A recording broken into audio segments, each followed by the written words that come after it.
জাতিসংঘের প্রধান কার্যালয় ও আশপাশের এলাকায় কঠোর নিরাপত্তার ব্যবস্থা নিয়েছে নিউ ইয়র্ক কর্তৃপক্ষ। বিশ্বব্যাপী চলমান অস্থিরতার মধ্যে সংস্থাটির সাধারণ অধিবেশন ঘিরে অপ্রীতিকর ঘটনা এড়াতে এবার বাড়তি সতর্ক অবস্থানের কথা নিশ্চিত করেছে মেয়র এরিক অ্যাডামস। দর্শক, এই মুহূর্তে ম্যানহাটনে অবস্থান করছেন আমাদের সহকর্মী শেখ সামিরা। তিনি জানাচ্ছেন সেখানকার তথ্য। এই মুহূর্তে আমি অবস্থান করছি ম্যানহাটনে, আর এখানেই অবস্থিত ইউনাইটেড নেশনের হেডকোয়ার্টার। আর এতে অনুষ্ঠিত হচ্ছে ৮০তম সাধারণ অধিবেশন। আর এই অধিবেশনকে কেন্দ্র করে এবার বৃহত্তর এবং বহুস্তরীয় নিরাপত্তা ব্যবস্থা কার্যকর করা হয়েছে। আর এই ক্ষেত্রে একাধিক স্থানীয়, ফেডারেল এবং আন্তর্জাতিক নিরাপত্তা সংস্থাকে অন্তর্ভুক্ত করা হয়েছে। নিউ ইয়র্ক সিটিতে ১৫০টিরও বেশি দেশের রাষ্ট্রদূত এবং তাদের অতিথিবৃন্দ উপস্থিত রয়েছেন। তাদের নিরাপত্তার স্বার্থে সড়ক, আকাশপথ এবং নৌপথে বিশেষ নজরদারি রাখা হয়েছে। এছাড়াও বৈশ্বিক চলমান রাজনৈতিক অস্থিরতা সহ একাধিক কারণে এবার গত কয়েক বছরের তুলনায় নিরাপত্তা যেন একটু বেশি জোরদার করা হয়েছে।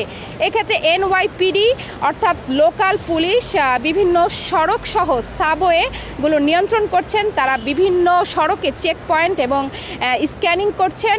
এছাড়াও রাষ্ট্রদূতদের নিরাপত্তায় কাজ করছেন আমেরিকান সিক্রেট সার্ভিস। তারা এই সার্ভিস বিভিন্ন সংস্থার সমন্বয়ে সাধনের মাধ্যমেই তারা রাষ্ট্রদূতদের নিরাপত্তা নিশ্চিত করছেন। সেই সঙ্গে ইউনাইটেড নেশনের নিজস্ব নিরাপত্তা সংস্থা UNDSS তাদের ভবনের ভেতরে এবং বাইরে বিভিন্ন ক্যামেরার মাধ্যমে নিরাপত্তা নিশ্চিত করছেন।